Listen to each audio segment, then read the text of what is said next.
Evangelho proclamai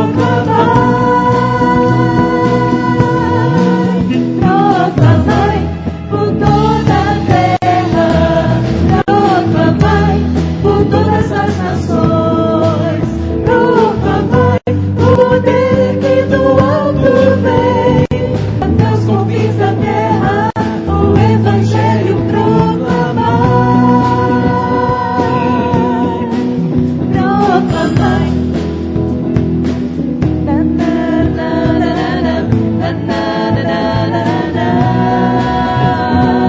Ide por todo o mundo e pregai o Evangelho a toda criatura. Mais do que palavras, uma ordem receber, pois Cristo é vida eterna para todo que nele crê. Do amor de Deus temos confiança, sua fidelidade, nossa segurança, para a luz levar, trevas dissipar, o Evangelho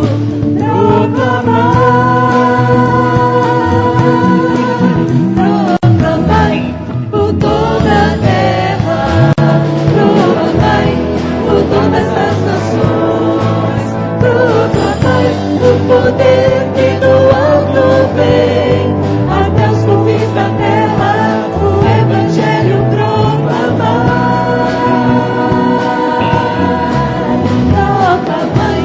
por toda a terra, proclamai por todas as nações, proclamai o poder que do alto vem, até os confins da terra, o Evangelho proclamai.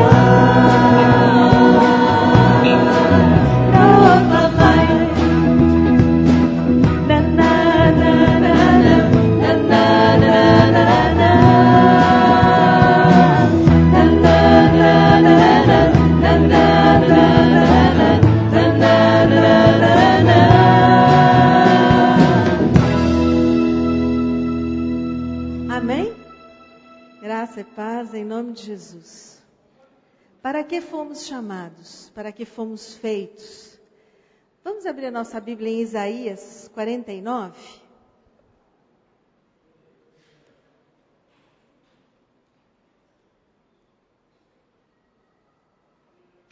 Isaías 49, os versículos 5 e 6.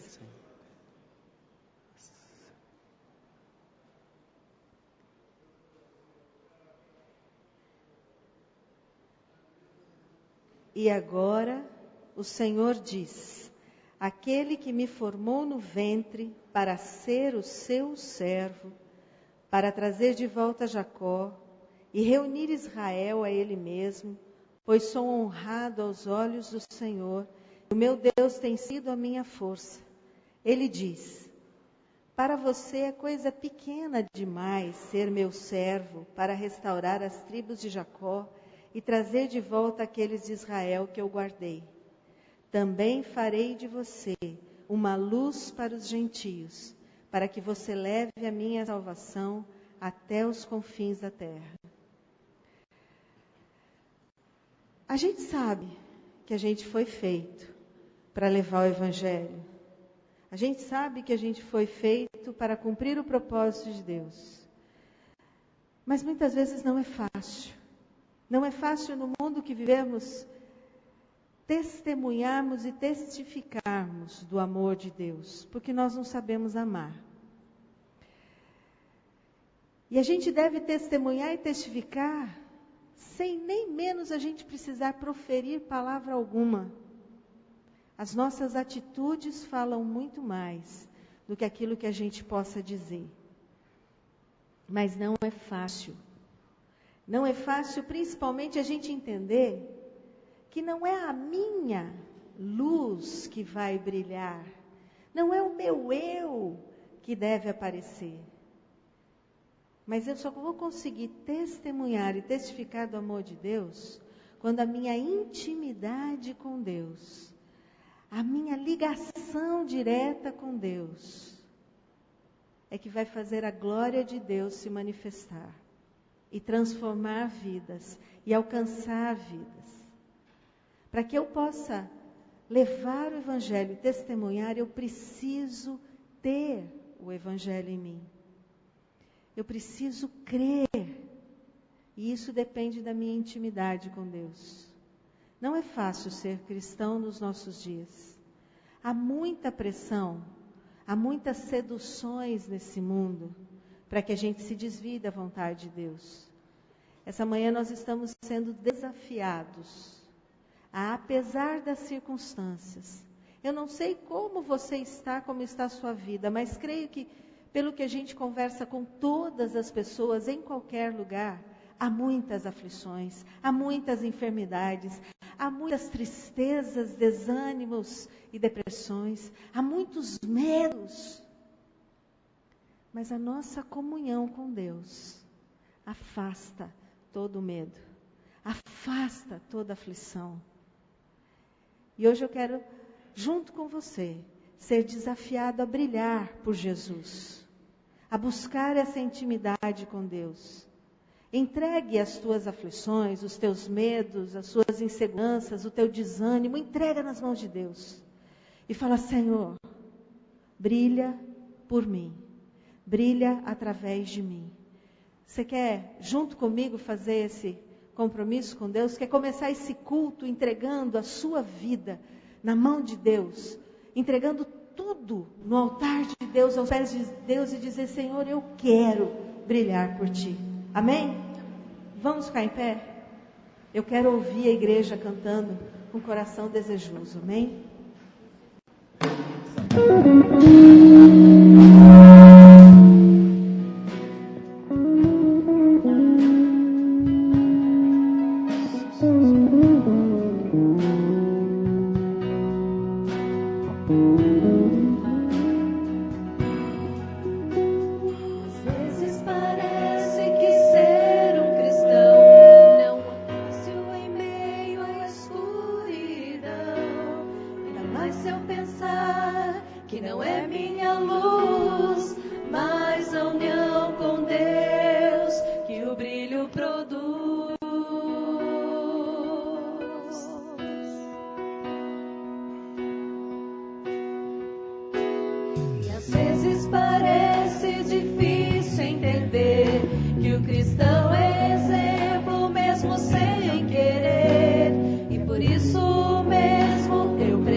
não somos capazes, Pai. Nos capacita, Senhor. Tua palavra diz que o Senhor capacita os chamados. Em nome de Jesus, nos capacita a amar como o Senhor nos amou, Pai. Nos capacita a agir segundo o querer do seu coração, Pai. Queremos entregar diante do Senhor, ó Deus, as nossas aflições, as nossas preocupações, os nossos medos, nossos desânimos, as nossas fraquezas, Pai, as nossas debilidades. Nos perdoa por isso, ó Deus, em nome de Jesus. E nos faz viver como verdadeiros cristãos, Pai, buscando fazer a Tua vontade, Te louvando em todo o tempo, Pai, sendo agradecidos por todo o tempo, por todas as coisas que o Senhor nos dá e pelas coisas que o Senhor também nos dá, não nos dá, porque sabemos que aquilo que o Senhor não nos dá é porque é o melhor para nós, Pai. Por isso queremos Te agradecer e Te adorar, para a honra e para a glória do Teu nome, Senhor, em nome de Jesus. Amém. Um pouquinho antes, no livro de Isaías, ele fala assim: assim diz o Senhor, o seu Redentor, o Santo de Israel: eu sou o Senhor, o seu Deus, que lhe ensina o que é melhor para você, que dirige o caminho em que você deve ir. Se tão somente você tivesse prestado atenção às minhas ordens, sua paz seria como um rio, sua retidão como as ondas do mar. Se pelo menos a gente prestasse atenção nas ordens que Deus nos deu, teríamos paz, teríamos um caminho reto. A nossa vida está de ponta cabeça? Vamos prestar atenção nas ordens que Deus nos deu? Você quer ser usado mesmo, quer ser um vaso nas mãos de Deus para manifestar o amor de Deus? Declare isso agora: Senhor, eu quero ser um vaso, eu quero ser usado pelo Senhor, para a honra e para a glória do Senhor. Amém?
passos quero o teu querer cumprir.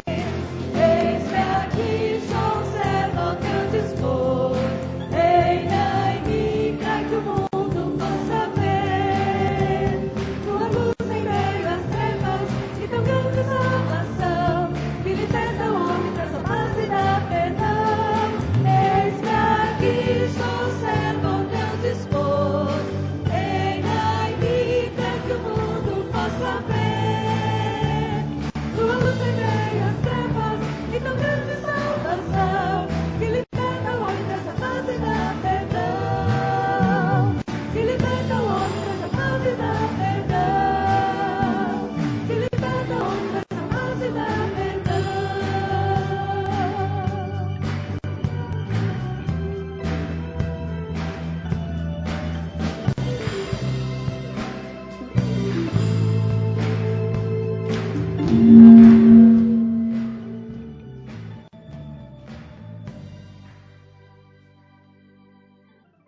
Tá difícil aqui a microfonia.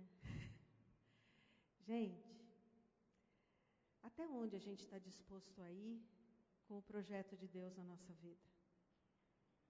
Até os confins da terra? É isso que a palavra diz. Também farei de você uma luz para os gentios, para que você leve a minha salvação até os confins da terra. Até onde você está disposto? Mas vamos começar um passinho de cada vez? Vamos começar primeiro com a gente. Depois a gente fala para quem está do nosso lado. Porque tem uma coisa maravilhosa. Quando o Evangelho de Deus transforma a minha vida, ele começa a transformar a vida das pessoas que estão ao meu redor. Quando eu mudo, tudo muda. Não está bom? Está difícil? Muda, busca, agarra na mão de Deus, louva em todo tempo. Tenha uma atitude de adorador, tenha uma vida de adorador. E eu tenho certeza que a paz será como um rio e a sua retidão como as ondas do mar. Obedecer à vontade de Deus. Ai, se eu tivesse obedecido. Esse é o momento que a gente tem de obedecer à vontade de Deus, trazendo os nossos dízimos e as nossas ofertas para a glória de Deus, para ser usado para levar o reino de Deus. Em nome de Jesus, em obediência, a gente fará para a glória de Deus. Amém? Os homens começam cantando junto com Marquinhos, tá bom? E nós mulheres depois, repetindo.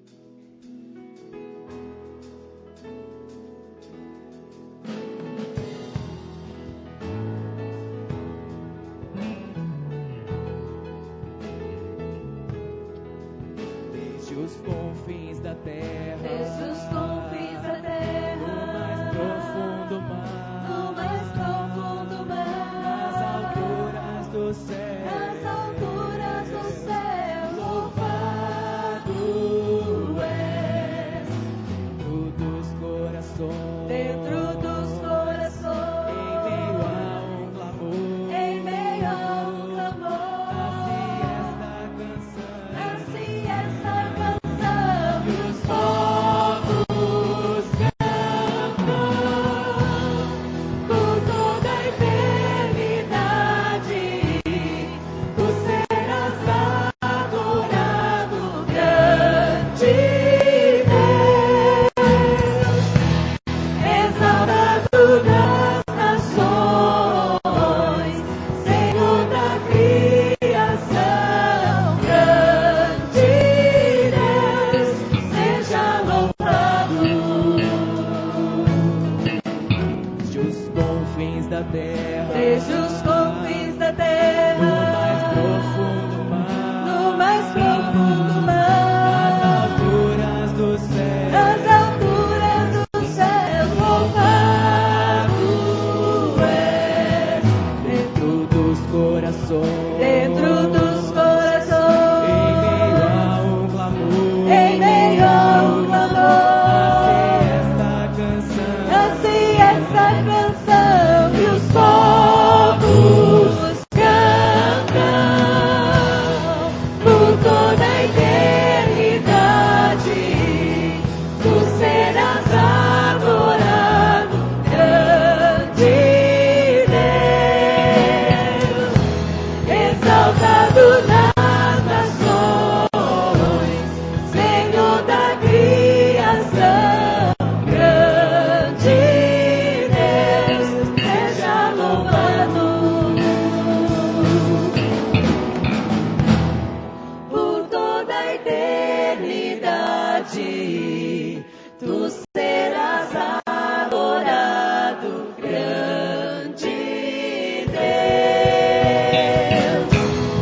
exaltado nas nações, Senhor da criação, grande Deus, seja louvado.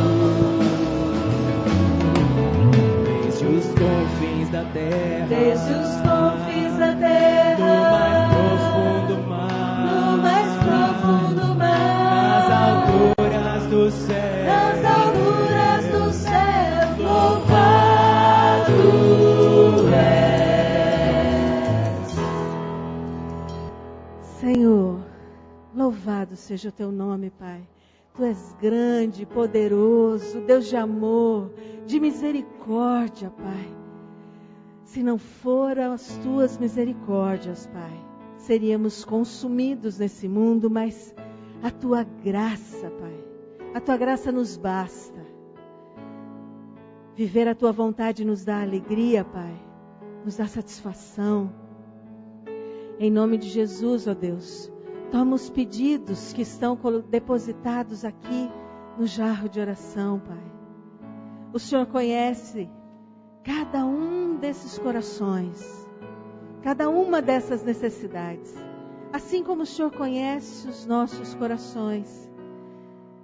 Pai, põe em nós o querer e o realizar a tua vontade, Deus.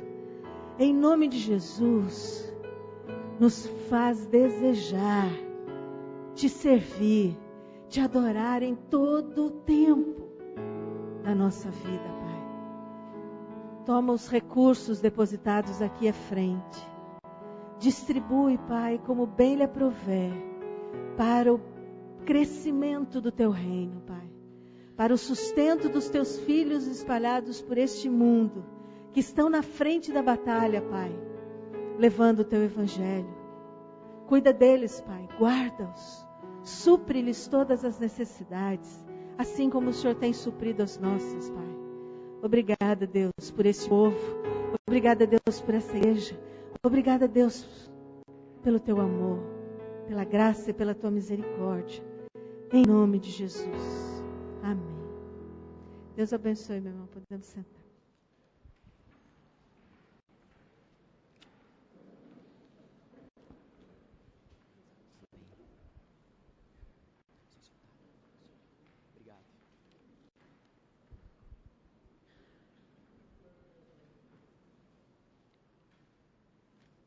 Bom dia, meus irmãos.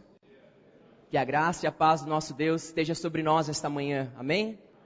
Amém. O pastor Arthur, nessa semana, ele está de férias, junto com a Cris. Eles estão no merecido descanso aí de 15 dias. Então, neste domingo e no próximo, nós estaremos juntos aqui na igreja, meditando na palavra.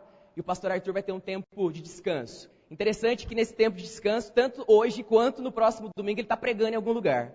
Então ele falou para mim: Marco, tá difícil ser pregador e ir para alguma cidade que alguém te conhece, é batata que vai ter um convite. Então, durante a semana ele descansa, mas no final de semana sempre vai ter algum convite mesmo. Então, hoje e na semana que vem, o pastor Arthur continua pregando. Então, é um chamado que realmente a gente não escapa, mesmo quando a gente quer descansar um pouquinho, mas é um chamado que o pastor Arthur faz com tanta alegria que ele não teve coragem de dizer não. Ele falou assim: não é minhas férias, mas vamos lá, vou continuar pregando o evangelho em todo o tempo.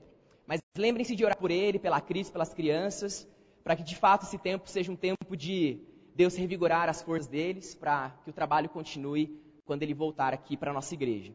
Então, nesta manhã, neste domingo e no próximo, nós vamos estar conversando sobre o tema que vai ser colocado aqui no slide, que o que é uma igreja missional. Uma igreja missional. E o texto base que nós vamos usar nesta manhã para conversar sobre isso é de Gênesis capítulo 12. Eu convido você para ir comigo em Gênesis capítulo 12.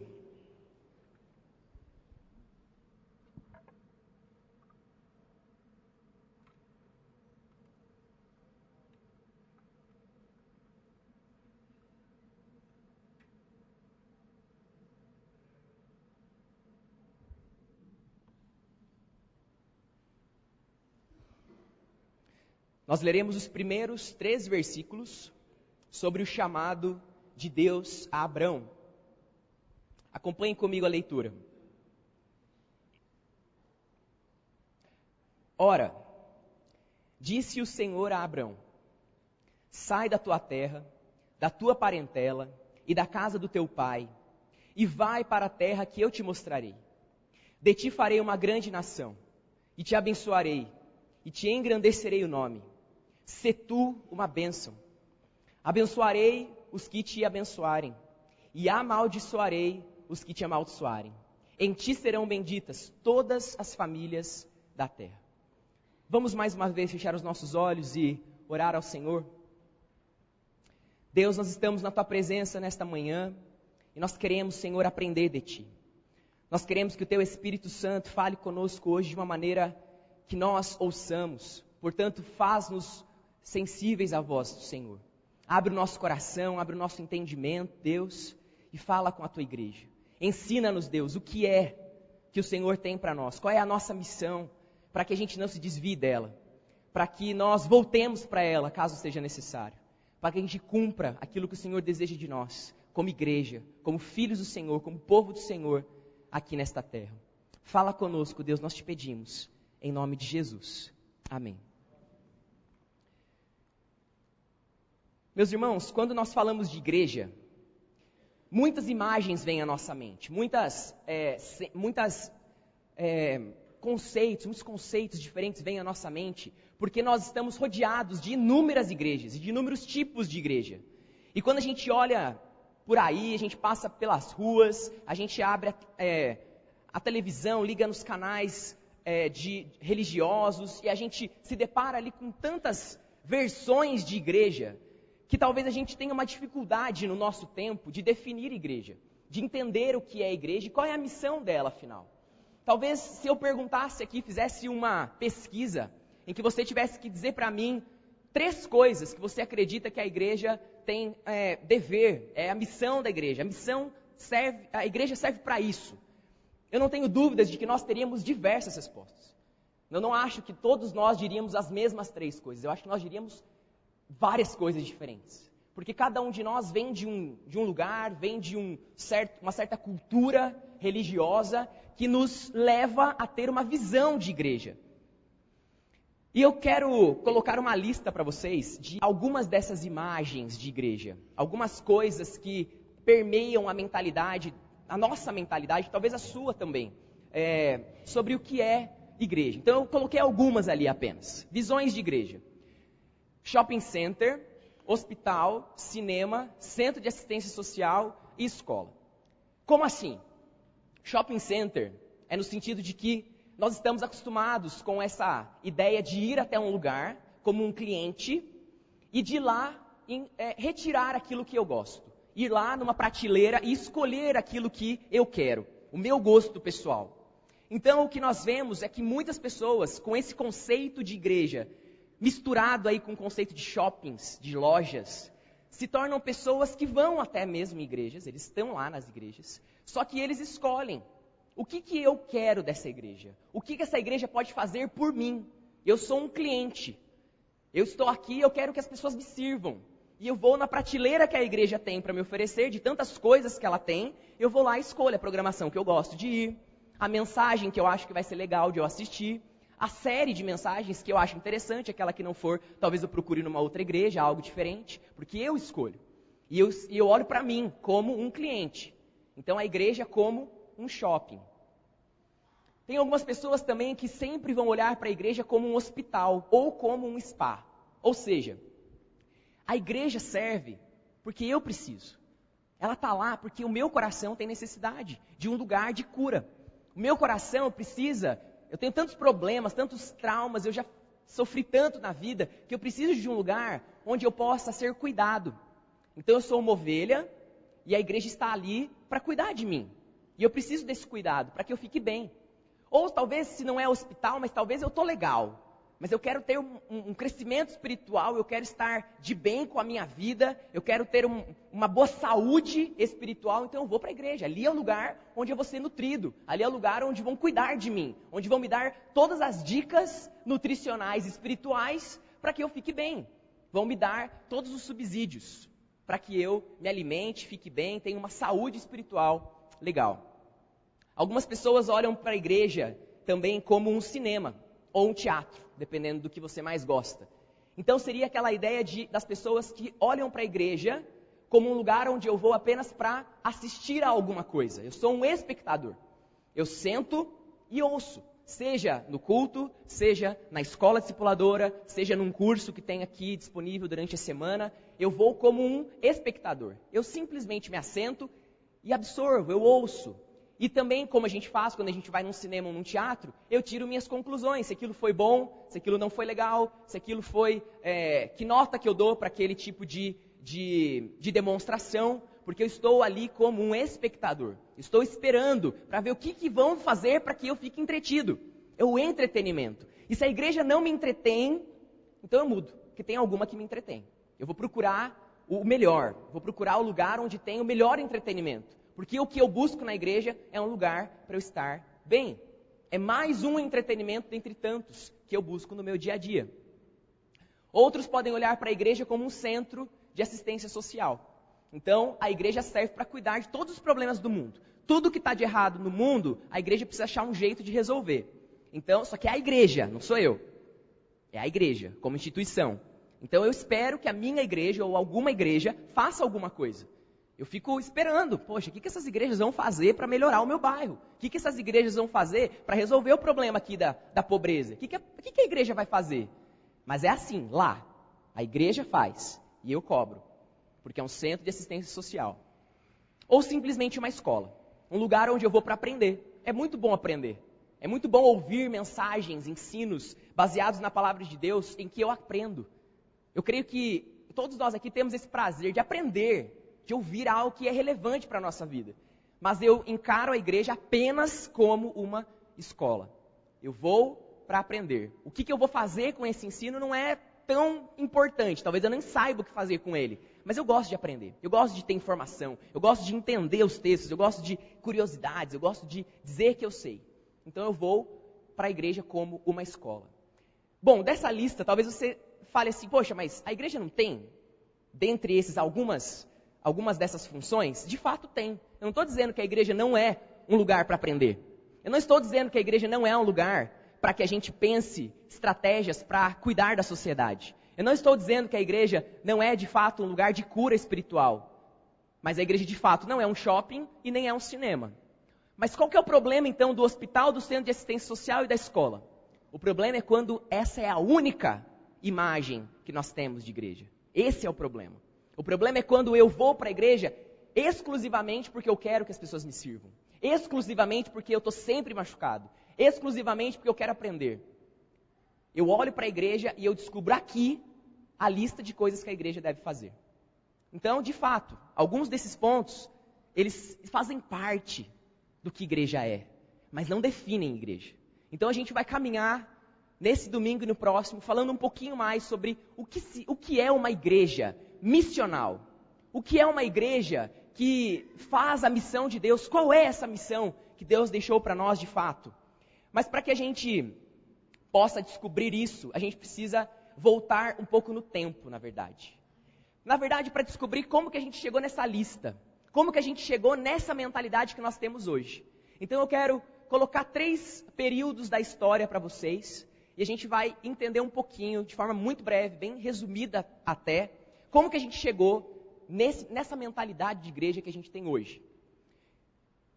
Então nós temos ali o primeiro ponto, igreja com visão missional. É a igreja primitiva, a igreja que Jesus deixou. Então é aquela igreja dos primeiros séculos. É a igreja missional pura. Por quê? Porque foi a igreja que ouviu da boca de Jesus o ide.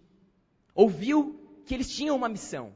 Eles absorveram tão fortemente isso que eles pagavam alto preço por cumprir a missão. E eles abriam mão das suas famílias e saíam, iam divulgar o evangelho, mesmo sendo perseguidos pelos judeus e pelo Império Romano.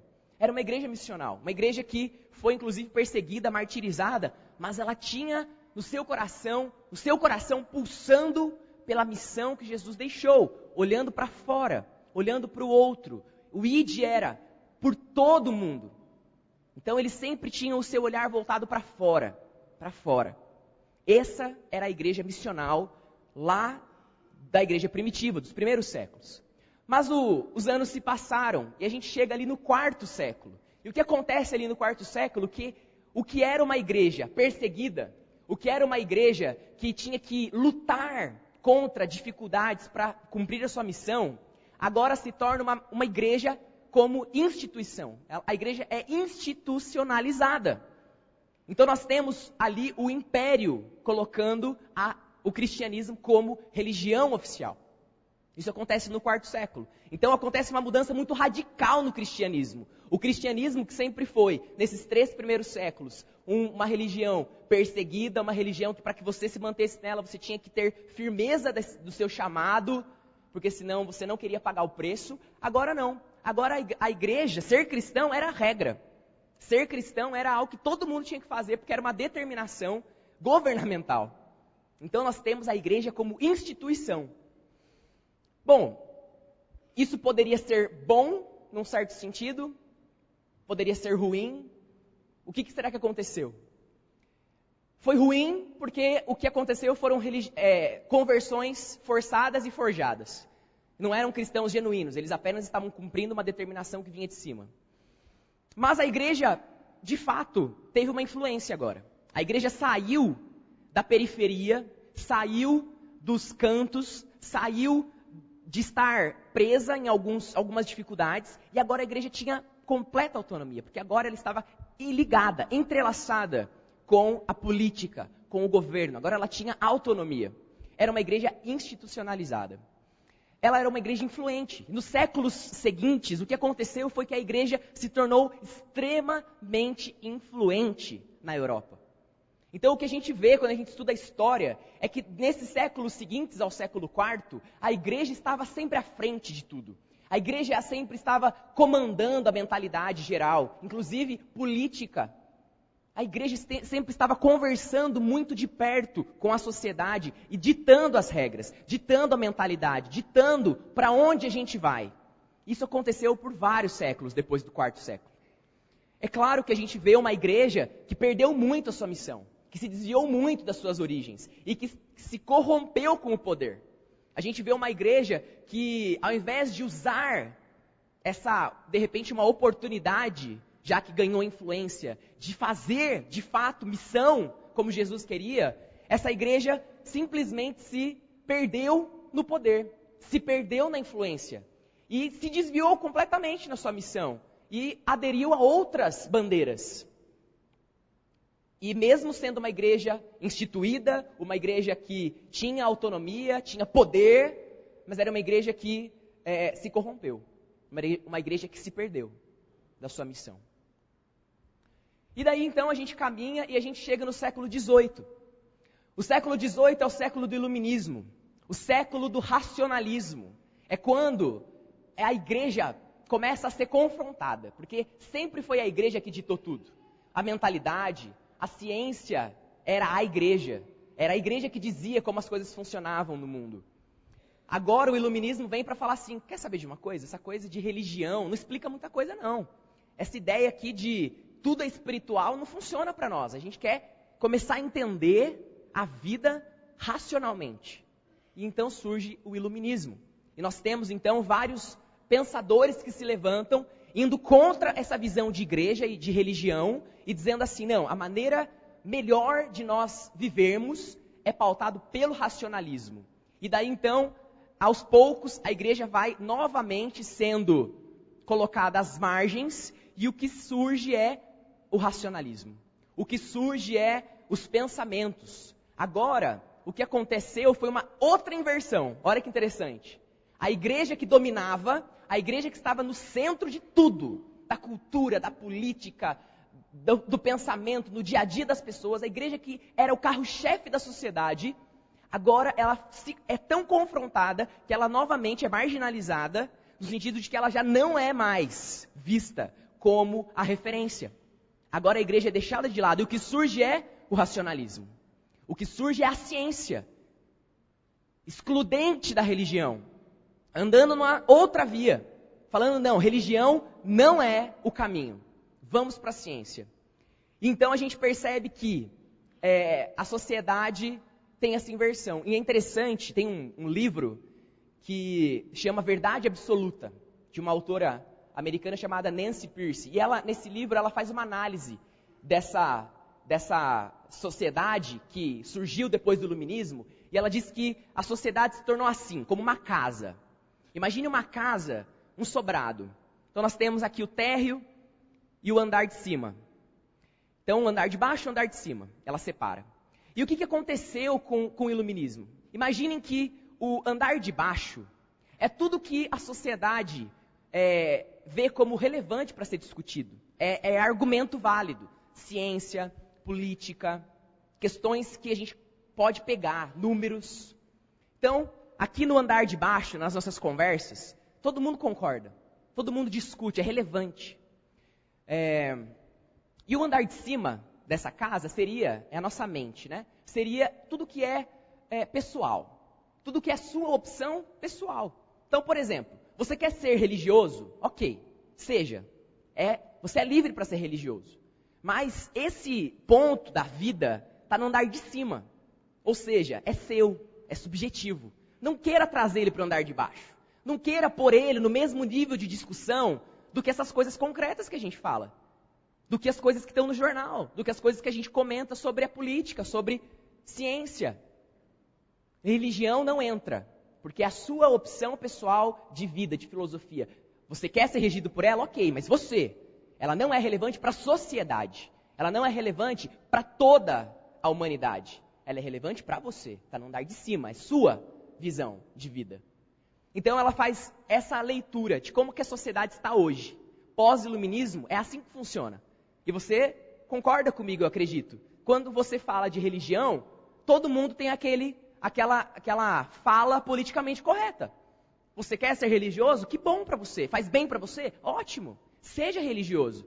Mas não queira me convencer disso. Não queira discutir religião como se fosse tão palpável como ciência. Não queira discutir conceitos bíblicos como se fosse matemática. Não. Esses conceitos você guarda para você. Se eles fazem bem para você, legal. Mas eles não são relevantes para a sociedade. Percebe a grande mudança que aconteceu? Antes do iluminismo, tudo era. A religião estava permeando tudo. Agora não. Pós-iluminismo, houve uma separação drástica. Agora o que é racional, o que é palpável, o que é cientificamente comprovado, aquilo que a gente pode submeter a métodos científicos de experimentação, a gente pode conversar sobre isso. A gente põe na mesa para dialogar. Porque são coisas que todo mundo vai concordar, ou entender, ou pelo menos poder discutir de igual para igual. Agora a religião subiu para um andar que não é mais relevante para a sociedade. É o andar da subjetividade. Agora você quer ser religioso? Ok. Mas é para você, tá? A sociedade não precisa de religião. Da sua religião, pelo menos. A sociedade precisa de ciência. A sociedade precisa de informação concreta. Então houve essa grande divisão na mentalidade da sociedade pós-iluminismo.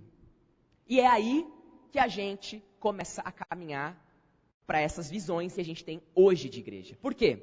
Porque já que a igreja se tornou algo pessoal, então cada pessoa pode ter uma visão de igreja. Já que a igreja é algo que eu escolho se for bom para mim, percebe como agora é tudo eu? É tudo subjetivo, é tudo se eu quero e se eu preciso e se eu concordo. Então, igreja se tornou algo meu. Então, agora a gente tem aquela lista que a gente comentou de visões de igreja. A igreja, ela não é mais algo social, ela não é algo geral, ela é algo meu, pessoal, subjetivo. E a gente tem essas visões de igrejas por causa disso. Mas a gente precisa voltar. Voltar para onde? Se a gente quer descobrir, de fato, qual é a missão da igreja, se a gente quer voltar lá para aquela igreja com visão missional, então a gente precisa olhar para a Bíblia. E a gente precisa olhar o que Deus fala que a igreja é. Porque foi Ele quem formou a igreja, afinal de contas. Não foi um imperador, foi Deus. A igreja verdadeira é a igreja que Deus formou. Quais são as características dela? Qual é a missão dela? Bom, eu tenho algumas questões aqui para levantar com vocês. Pode passar um pouquinho para o próximo. Aqui, ó, algumas questões. a gente vai voltar para o Antigo Testamento e a gente vai pensar o seguinte. Existia missão no Antigo Testamento? Primeira coisa, a gente vai lá para o Antigo, não para o Novo. Porque a gente tem a impressão, normalmente, de que missão, quando a gente fala de missão, é sempre a partir da grande comissão, né? Do ID. Missão é depois de Jesus. Bom, vamos voltar um pouquinho mais? Vamos voltar mais para as origens ainda? E lá no Antigo Testamento, quando surgiu mesmo o povo de Deus, será que existia missão ali? Se sim, no que essa missão do Antigo Testamento difere com o sentido de missão do Novo Testamento? Qual é a diferença? Se tiver uma missão no Antigo, então qual que é a diferença do Novo Testamento? E em terceiro lugar, o que a gente aprende ao examinar a missão do Antigo Testamento? Bom, agora a gente vai então voltar para aquele slide do texto e a gente vai reler o texto que nós lemos aqui no começo, de Gênesis 12. E a partir dele, a gente vai entender então se há ou não missão no Antigo Testamento, tá bom? Então o texto que nós lemos é o chamado de Abrão. Deus está tirando um homem da sua terra e falando para ele assim: Abrão, a partir de você eu vou formar um povo. Um povo que vai ser meu povo. Um povo de Deus. A partir de você, Abrão, eu vou formar um povo. E é muito interessante porque os versículos 1 e 2 de Gênesis 12 falam muito das bênçãos de Deus para Abrão. Então disse Deus para Abrão: sai da tua terra, da tua parentela, da casa do teu pai e vai para uma terra que eu te mostrarei. Daí olha as bênçãos maravilhosas de Deus para Abrão. De ti farei uma grande nação. Eu te abençoarei e te engrandecerei o nome. Então Deus escolheu, de livre vontade, graciosamente, um homem, Abrão. Não por méritos dele, não porque ele era legal, não porque ele era melhor do que outros, mas porque Deus quis.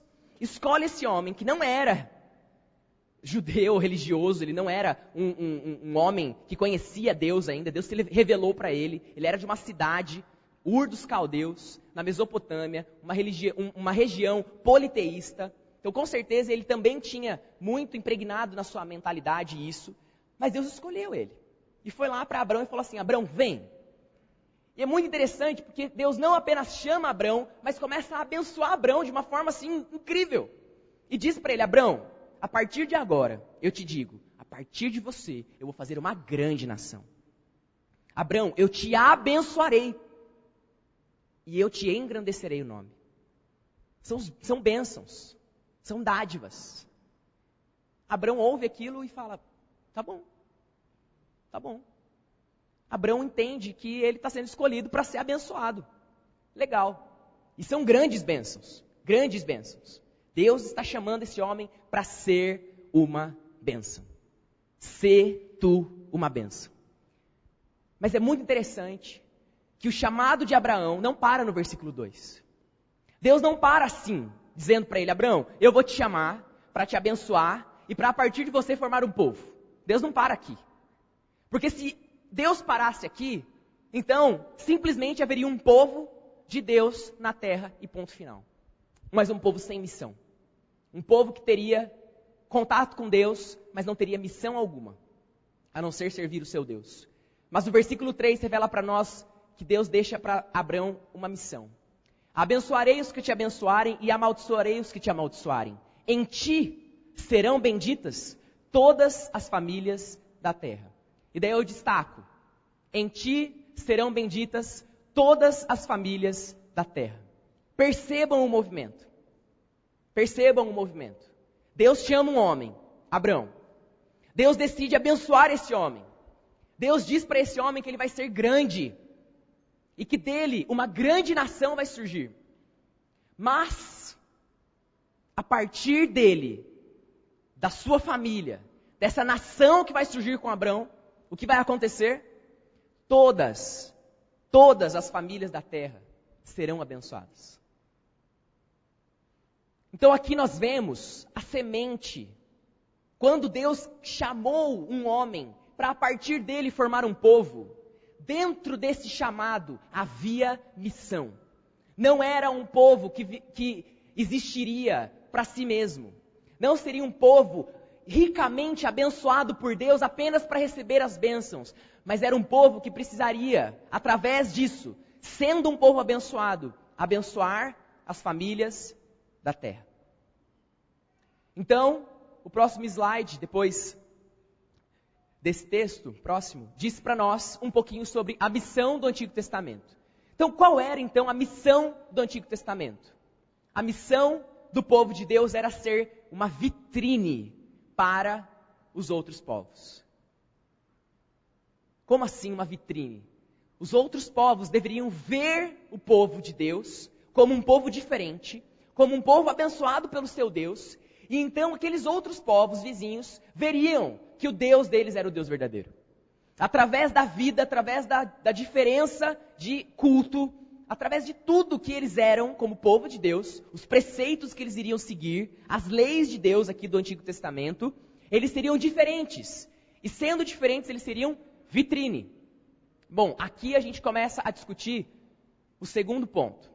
O primeiro que a gente perguntou lá no começo era, existe missão então no Antigo Testamento? Sim, existe, a gente está vendo aqui.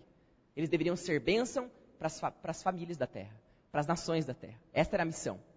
Então, o 2 é, se sim, qual é a diferença da missão do Antigo Testamento e do Novo Testamento? Existe uma diferença. Existe. A diferença é essa. O povo de Deus era chamado para ser vitrine. As pessoas deveriam olhar para o povo e ver que eles eram diferentes. E daí os missiólogos, as pessoas que estudam com afinco essa questão da missão na Bíblia como um todo, desde o Antigo Testamento, eles deram um nome para essa missão do Antigo Testamento, que é a missão centrípeta, de fora para dentro. Essa palavra, se soar difícil para você, não se preocupe, ela é muito fácil, na verdade, de entender. É uma palavra emprestada da física. E para você entender o significado dela, é só pensar no seu oposto. Na física, existem essas duas forças, a centrípeta e a oposta dela, que é a centrífuga. E daí, então, é só você lembrar lá na sua casa, na máquina de lavar, isso mesmo. Não tem uma opção da centrífuga? E o que ela faz? A centrífuga gira, e onde é que para a roupa no final? Na borda, não é? Quando você termina de centrifugar a roupa, ela está na borda. Mas ela não estava toda misturada no começo? Ela estava ali. E depois que centrifuga, então essa força centrífuga leva essa roupa para a borda da máquina.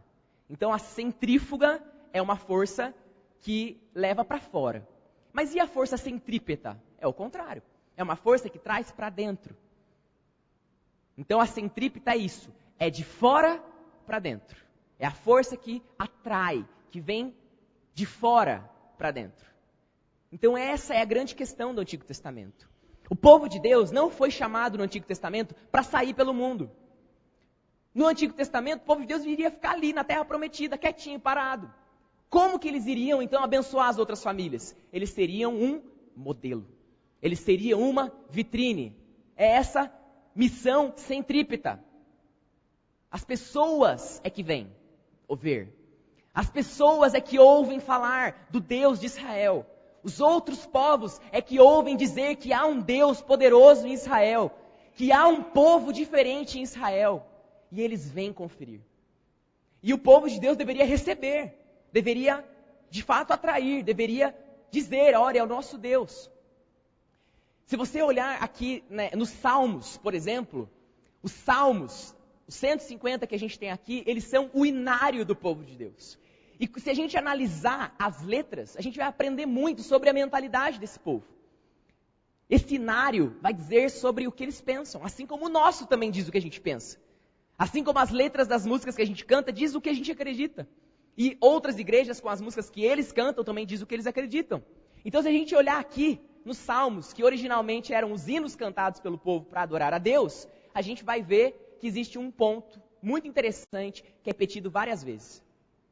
Nos Salmos, se você lê-los, você verá que em vários versos existe um convite sendo feito. Existe um convite nos Salmos. E o convite é o seguinte: venham e vejam que há Deus em Israel. Venham e vejam quão grande é Deus. Povos das nações, venham adorar o único Deus verdadeiro. Existem vários salmos na nossa Bíblia que fazem esse convite. É muito interessante, porque são músicas cantadas pelo povo de Deus no Antigo Testamento. E eles cantavam isso, um convite: venham adorar conosco, povos, venham ver o nosso Deus, venham ver o único Deus verdadeiro, venham ver. Então é um convite, venham. Então é esse o movimento da missão do Antigo Testamento, é uma missão de fora para dentro. Venham e vejam, venham e vejam. Agora, qual é a diferença então com o Novo Testamento? Qual é a missão do Novo Testamento? No que ela difere do Antigo? Muito simples. A igreja é enviada a levar o Evangelho até os confins da terra. No Novo Testamento, o movimento muda. Agora o movimento não é mais de fora para dentro. Não é mais um movimento atracional. Agora é um movimento que vem da igreja para o mundo. Então é a missão centrífuga que os missiólogos colocam. Então o movimento mudou. O alcance agora é geográfico. Agora a igreja tem um chamado para não apenas atrair. O atrair continua. A gente tem que continuar atraindo pessoas. Mas não é o bastante agora. Agora Jesus mudou a dinâmica da missão. Jesus mudou a direção, o movimento. Agora o novo movimento da igreja é: ide por todo mundo. Preguem o Evangelho. Levem o bom perfume de Cristo às nações. Levem a cultura do céu para as nações. Façam a diferença. Sejam luz. Jesus não disse isso? Sejam luz e sal na terra. E onde que a luz precisa brilhar, se não nas trevas?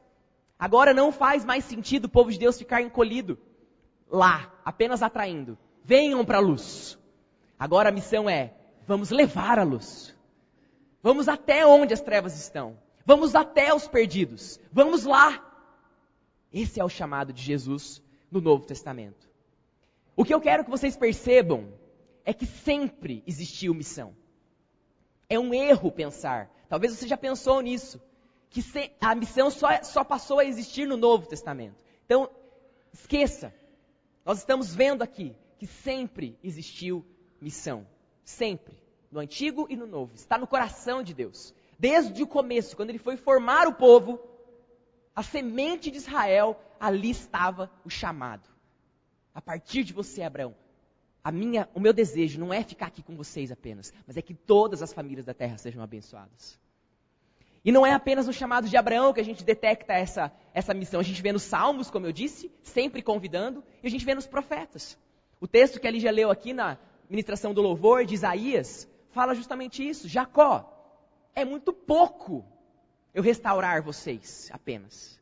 O meu desejo é que uma vez vocês restaurados, vocês sejam luz para os gentios. E o que é um gentio? Gentio é aquele que não é judeu. Ou seja, todos os outros povos. Existe uma outra tradução, inclusive, que fala isso. Luz para as nações. Jacó, eu estou te restaurando. Deus está falando através de Isaías. E Jacó é justamente o quê? Israel. É o nome que Deus deu para ele. Quando ele muda de nome, Israel, povo de Deus, Jacó. Eu estou te restaurando. Mas é muito pouco se você ficar aqui. É muito pouco eu apenas te restaurar. O que eu quero, na verdade, com essa restauração, é que você seja luz para as nações. Luz para os gentios.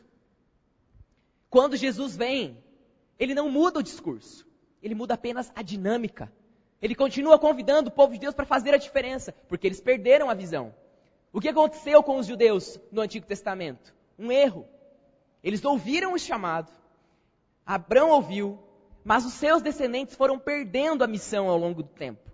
E o judeu, ao invés de ser vitrine e continuar convidando, e continuar atraindo, e continuar mostrando quem Deus era, o povo de Deus, lá no Antigo Testamento, começou a querer ser como os outros povos. Aos pouquinhos, eles começaram a olhar para fora, mas não com o intuito de trazer para dentro, mas com o intuito de ser como eles. Eles têm rei. Queremos um rei também. Eles têm mais de um Deus. Queremos ter mais deuses. Vamos cultuar Baal também. Ele vai dar para nós prosperidade. Nossas plantações vão crescer. Vamos cultuar aqui a fertilidade, o sol. O povo de Deus se desviou várias vezes no Antigo Testamento, porque eles perderam a missão. Eles esqueceram que o que eles deveriam ser é exemplo de monoteísmo, de cultuar um único Deus, de ser fiel ao Senhor e ser diferente.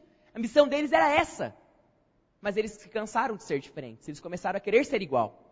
E aos poucos eles perdiam a missão e Deus levantava então os seus profetas.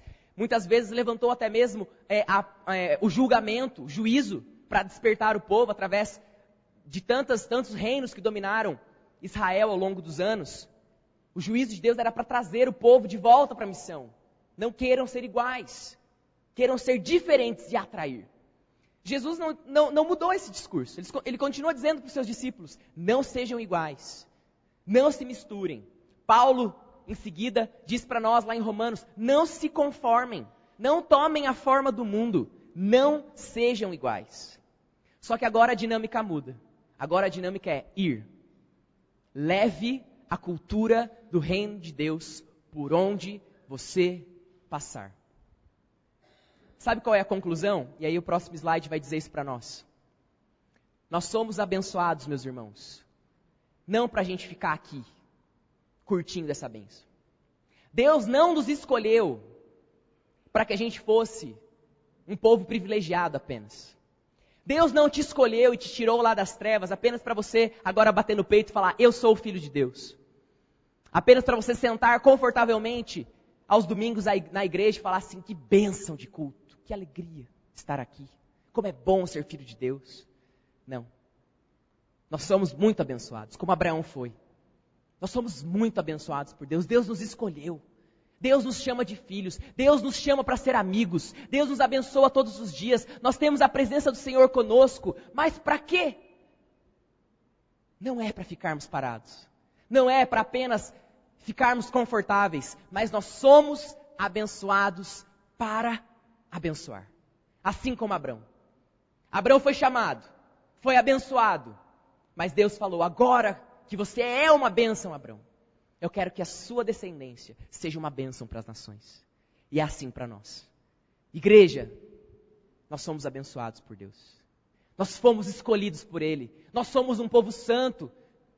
Nós somos povo, propriedade de Deus. Nós temos a presença do Senhor. Nós temos o Espírito Santo, nós temos a bênção da comunhão. Mas não é para que ela fique aqui entre nós, como um gueto fechado. Mas é para que essa bênção seja dada para todas as nações da terra. Seja dada para as pessoas com quem a gente se convive. Nós somos abençoados para abençoar. E se nós queremos fazer isso, nós temos apenas que olhar para Jesus. Para o nosso grande exemplo. Jesus é esse que veio e foi atrás daqueles que precisavam. Jesus teve essa dinâmica, esse movimento de ir. Então apenas, quando ele diz ide, ele apenas está dizendo, façam como eu fiz. Jesus ia atrás. Jesus ia atrás daquele que precisava. E agora nós somos o corpo de Cristo na terra. E agora nós temos essa missão. E a missão principal da igreja não é simplesmente trazê-los aqui, meus irmãos, para que você assista e vá embora. Não é apenas atrair você para cá, para que você tenha o seu coração curado. Não é apenas isso. Mas é uma vez curado, você levar cura para os outros. Quando você senta para aprender, você não aprende por aprender. Você aprende para poder dizer. É sempre voltando. O ciclo tem que ser fechado. Você vem. E você volta para a missão. Você vem, entende, aprende, se fortalece, mas para ir, para voltar para o mundo, porque é lá onde nós fazemos missão. Você vem, se abastece, a sua luz brilha aqui, porque como nós cantamos, quando a nossa luz parece vacilar, a gente clama por Jesus e fala, Jesus, preciso estar perto do Senhor de novo. E os cultos, e a igreja, e a dinâmica que nós temos aqui, nos ajudam nisso, mas não é para a gente ficar aqui.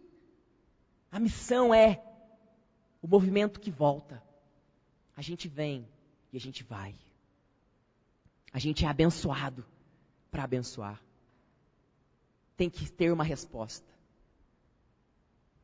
As pessoas estão desejosas disso. O mundo tem fome de Jesus, de amor, de Deus. E elas vão encontrar isso através de nós. Nós somos a Bíblia que elas vão ler. A primeira Bíblia que elas vão ler. Somos nós. Nós somos as mãos de Jesus. Nós somos os braços de Jesus. Nós somos o olhar de Jesus. Nós somos os pés de Jesus aqui na terra. Porque Ele nos deixou essa missão. Igreja missional é isso. Não é uma igreja cheia de programações para que a gente fique aqui dentro. É uma igreja que prepara santos para estarem no mundo e ali cumprir missão. É uma igreja que respira missão, que sempre tem os seus olhos para fora, não para dentro. O grande risco é a gente se tornar uma igreja tão cheia de atividades, a ponto da gente sempre estar aqui. Tem que fazer isso, segunda-feira tem que estar lá, terça-feira tem curso, quarta-feira tem reunião de oração, quinta-feira tem aquilo outro. E quando é que eu estou no mundo? E quando é que eu faço missão? Se eu estiver aqui o tempo todo. Então, igreja missional não é uma igreja cheia de atividades.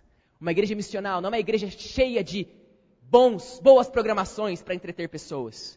Não é uma igreja que tem um monte de coisa legal.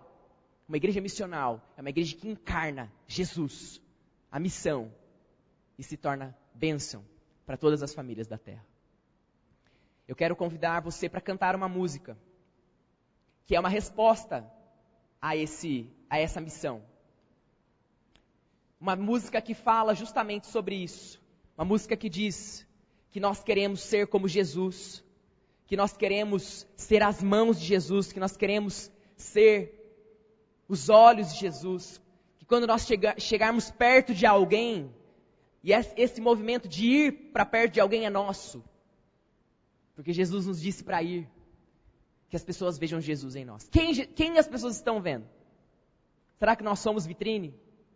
Ou será que nós somos repelentes?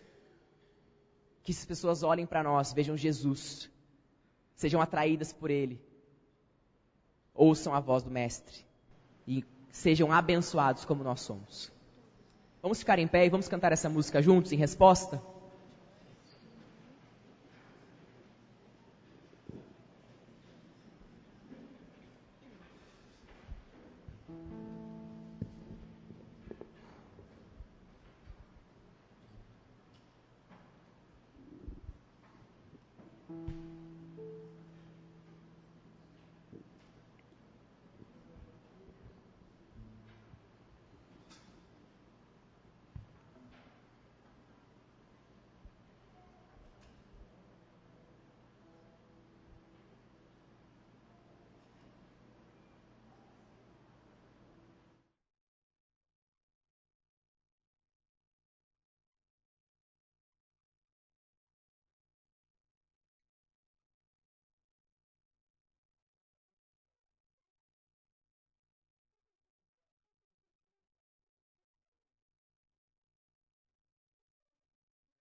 Senhor, para ser uma bênção. Deus, o Senhor tem nos abençoado, o Senhor tem nos dado, o Senhor tem sido tão bom para nós. Nós pedimos, Deus, que agora o Senhor nos ajude a ter esse movimento de ir, Senhor, abençoados, cheios, curados, levando a vida do Senhor para os perdidos, levando a vida do Senhor para aquele que ainda não te conhece. Deus, há pessoas desesperançadas, desesperadas, precisando do Senhor. Usa-nos, Deus, como uma igreja missional, uma igreja que não está presa aqui dentro, uma igreja que não está apenas voltada para as atividades internas, mas uma igreja que vê toda a atividade interna como uma oportunidade de preparar santos para ser a transformação que esse mundo precisa. Deus, usa as nossas vidas em todas as esferas. Que religião para nós não seja algo subjetivo não, Deus, mas seja um impulso para, através da nossa espiritualidade, levarmos vida para a música, vida para a política, vida, Senhor, para a cultura, que está tão corrompida, Deus. Usa a nossa igreja, usa a igreja do Senhor espalhada pela face da terra. Usa-nos como o corpo de Cristo aqui. Enche-nos do Senhor, ó Deus, e leva-nos, Deus.